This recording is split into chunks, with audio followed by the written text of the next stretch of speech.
Hey guys, it's Bergs here from the Casual Athlete, and fresh off 6 out of 8 last week, let's continue the momentum in round 23. It's time for Zero Tackles Tips.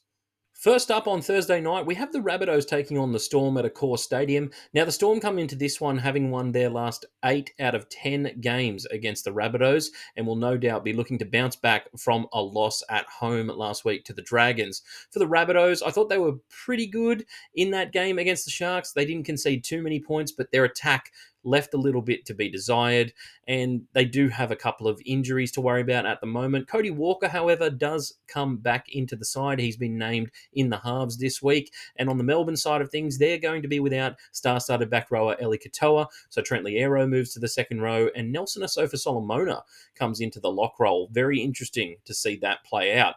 I feel like the Storm are primed to come back in this one from a loss. They don't tend to lose too many in a row. I feel like for the Rabbitohs, they're thinking about a few things for next year and maybe what will work, but also just biding a bit of time until Wayne comes back and he can tell everyone what their role is going to be.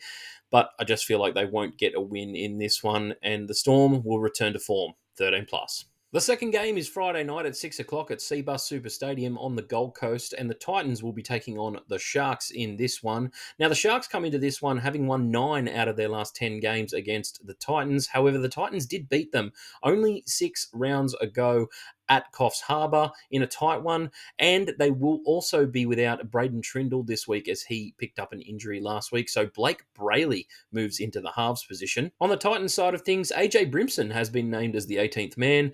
It'll be interesting to see if he can come back into the side this week. We've been waiting to see whether he'll come back for a while now, and Beau Fermor is also out of the side, having picked up a bruised kidney last week, so Khalees Haas moves into his starting role. I feel the Titans are just playing a bit better footy than the Sharks at the moment, and for the Sharks, losing their key playmaker on the back of losing their key playmaker in Nico Hines, it doesn't bode well for them in this one. Their attack really slow to get going last week, and the Titans, if you can give them opportunities, their attack is an absolute joy to watch. I feel like the Titans can get this one done again and beat the Sharks twice in this season of 2024, and it'll be a close one, 1-12. Friday night, 8 p.m, it's the Eels taking on the Panthers at CommBank. Now, the Panthers haven't actually beaten the Eels at CommBank Stadium since 2021, and for both sides, they don't have many changes this week, aside from Dane Laurie coming back into the fullback role from his head knock. Young Isaiah Yongi, I thought he had a great debut last week, ran for over 200 metres. Good outing for him.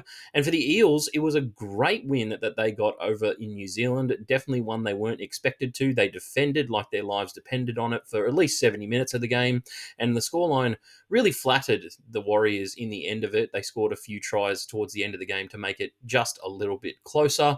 I feel like the Eels, that was almost like a grand final for them last week. They really cared. They came out, played with passion, played with drive, fire, something that we haven't seen in a while for this Eels side in 2024. But the Panthers, they just grinded it out against the Knights, and I expect them to do the same here as well with the Eels. I just feel like Penrith are a stronger side at this point in time. No two ways about it. Panthers, 13 plus. Super Saturday starts in Canberra at GIO Stadium, where we have the Raiders taking on the Sea Eagles. Now, the Sea Eagles have won 3 out of their last 5 games at GIO Stadium, but the Canberra Raiders beat them earlier in the season at Brookvale Oval, so no doubt they will be wanting to rectify the record, and Canberra have also not beaten the Sea Eagles twice in the same season since 2016. There are not that many changes for the Raiders from the side that took on the Dogs at Belmore, but the Sea Eagles have a few guys coming back in this week. We have Olakawatu returning from suspension. Jason Saab is back from his head knock, and Ruben Garrick is also back. I expect this one to be a bit of a classic. The Raiders definitely need to win this one. Manly sitting pretty in the top 8, especially on the back of a bye last week. But I just feel like they are primed and ready to go on a bit of a run here and become the smoky team of the bottom half of the 8 that everyone is saying that they could be. I'm going to go against the grain this week and say that Manly get a win down in Canberra and may effectively end the hopes of the Raiders making the finals this year. What a valiant effort considering where everyone had them this year. I'm going to go the Manly Sea Eagles, 1-12. Saturday 5:30 at Queensland Country Bank Stadium. It's the Cowboys taking on the Broncos. Now the Cowboys haven't beaten the Broncos in the last two seasons, but this seems to be a very different Broncos that we are witnessing in 2024.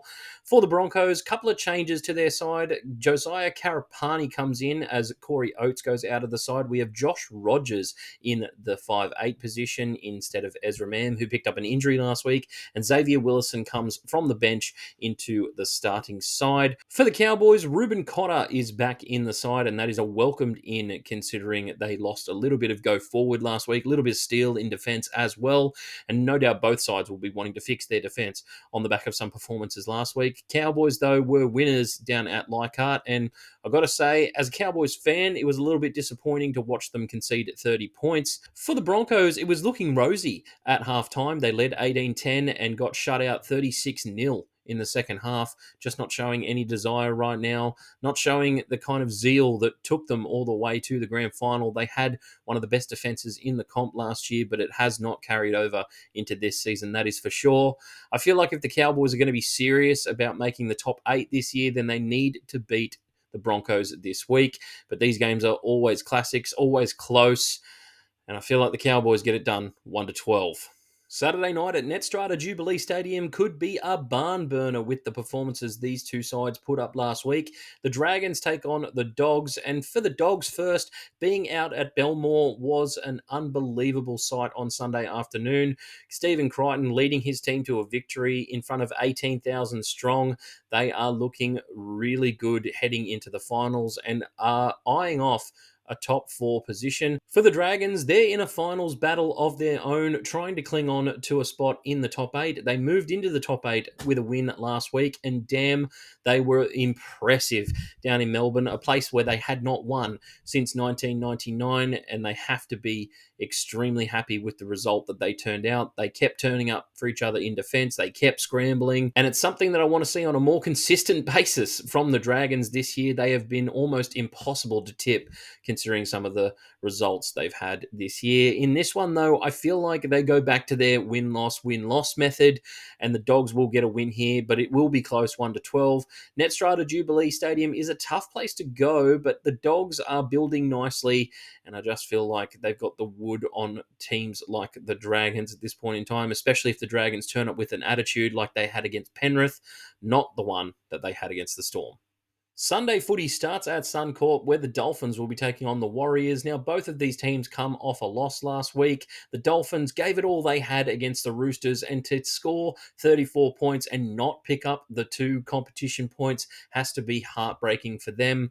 They have faded out of the top 8 at this stage of the season, losing 7 of their last 9 games. For the Warriors, they definitely dropped the ball on the weekend. Figuratively and literally, I feel like the Eels surprised them a little bit with their attitude in defence. I think the Warriors may have thought that game would have come a little bit easier to them. Edward Cossey comes back into the side, and Roger Tuivasa-Sheck moves back into the centre position. That's really the only changes to speak of for either side. I feel like I'm in the Team Wars camp this week. I just don't see them backing up a performance like they had last week against the Eels. They really did not throw much at them, and the announcement of Sean Johnson's retirement has to lift them in these last few games for the end of the season to see him off in the right way. He deserves that. For the Dolphins, I just feel like they're fading off at this time of the year, and it may be a little bit of lack of squad depth, a little bit of inexperience in big games and finals, and the hammer has to get going this week. He was very quiet last week. Should be a good game, but I feel like the Warriors get it done 1-12. The last game of round 23, we're up in Newcastle, where the Knights take on the West Tigers. Now, the Knights come into this one having won 5 in a row against the Tigers, so they are going for the all-important 6th mark there. I feel like for the Knights, they were very good last week, but just didn't get over the line, and their attack seems to be lacking quite a lot this year. They are last in the league in that stat. For the Tigers, there were some signs last week where they played some good football in patches. They scored 30 points, but it's the defensive side of the ball for me that really needs some work. Some guys like Ruben Porter, Samuel Afinu have been outstanding for them this year, and Adam Dewey also comes back into the side this week, so that is an added boost for them. My upset meter anger is really raging on this one. I feel like the Tigers could get a win up at McDonald Jones Stadium, but the Knights need to win in order to keep their season and chances of making the finals hopes alive. I just feel like the Knights will edge this one out. It will be a low-scoring affair, if anything. The Knights are pretty solid on defense and will just be able to score enough points against the Tigers. The Knights get it done, 1-12. So that is it for my tips on zero tackle this week, guys. I'll catch you next week.